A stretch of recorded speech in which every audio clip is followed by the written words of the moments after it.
Согласно событиям, показанным нам в сериале, Дайе Хатун была няней маленькому Шахзаде Сулейману. Она верой и правдой служила всю свою жизнь Хафсе Султан, и когда та стала первой в истории Валиде, Дайе заняла почетное место казначея гарема. Но, как мы помним по сюжету, она была чуть ли не главной в гареме после матери султана. Персонаж Дайе установил трон в сердцах миллионов телезрителей, особенно тогда, когда женщина стала активно помогать Хюррем Султан, заняв позицию справедливой служанки. Иногда вопреки желаниям Валиде. Долгое время считалось, что этот персонаж вымышленный. Скорее всего, так и есть. Однако не все, что показано в сериале, является фантазией сценариста. Например, мы хорошо знаем, что Мирал Акай провела много времени, работая с архивами и историками. Чтобы написать свой художественный рассказ, она, безусловно, получала от увиденного и услышанного вдохновение. И во многом персонажи ее сценария написаны с реальных исторических героев того времени. Так, кто же такая Дайе Хатун в истории, вдохновившая Мирал Акай на создание художественного образа? Директор по культуре и туризму Эдирне Ахмед Хаджиоглу в интервью журналисту новостного турецкого издания сказал: «Дайе Хатун, Тая Хатун или Таяк-1 – это похоже на титул, который давали молочным матерям Шахзаде в Османской империи. У женщины было имя, однако по имени во дворце их никто не называл». Один из историков предположил, что образ Дайе Хатун в сериале «Великолепный век» был навеян создателем молочной матерью Шахзаде Мехмеда, сына Хюррем и Сулеймана. Давайте попробуем проверить эту теорию. В Османской империи было принято нанимать для кормления детей султана молочных матерей.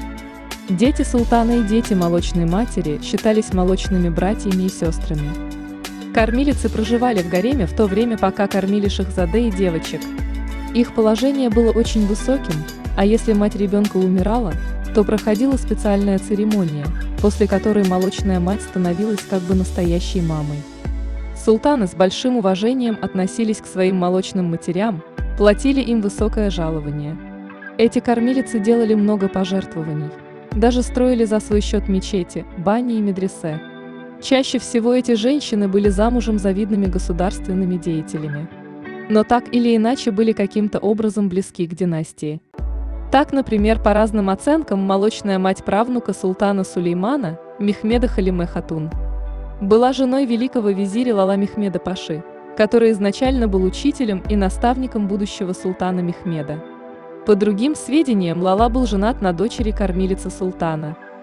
Примеры, которые мы видели в сериале, это Афифе Хатун, молочная мать Сулеймана. В истории она была женой знатного паши, а ее сын Ихья Эфенди высоко почитается исторической памятью и в наши дни.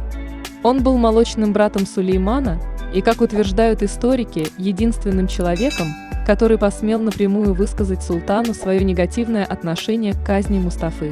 Также у Евуза султана Селима, отца Кануни, была Дайе Хатун. Ее мавзолей до сих пор стоит в районе Эюпа. В Эдирне в результате раскопок была обнаружена мечеть молочной матери Фатиха султана Мехмеда, построенная, как установлено, в 1486 году. Иногда мечети и мавзолей для своих покойных молочных матерей строили сами султаны. Это лишь доказывает то, с каким большим уважением они относились к кормилицам. А Дайе Хатун султана Мехмеда I, про которого я вам вчера рассказывала, удостоилась чести быть похороненной в зеленой гробнице, где расположен мавзолей османского султана в Бурсе. Но мы углубились в детали истории. Давайте вернемся к Дайе Хатун из «Великолепного века». С какого исторического героя был написан художественный образ верной рабыни Валиде Султан? Как мы помним по сериалу, после рождения Шахзаде Мехмеда, Валиде отобрала сына у Хюррем и передала его кормилице. Согласно историческим же сведениям, у Мехмеда действительно была своя Дайе Хатун.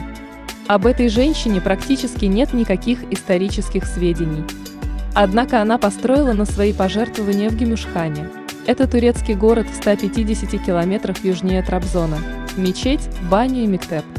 Начальную школу иначе. Город этот расположен в чуть более 1000 километрах от Стамбула, что говорит нам о том, что женщина либо была оттуда родом, либо проживала там свою жизнь после того, как перестала служить при дворе. Тем более, что на западной оконечности здания находится могила Дайе Хатун.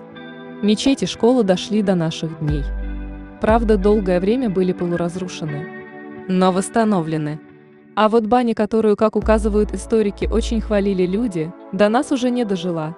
Ну что же, вполне может быть, что именно исторический образ Дайе Хатун, кормилицы Шахзаде Мехмеда, и вдохновил Мирал Акай создать художественный образ верной служанки матери Сулеймана.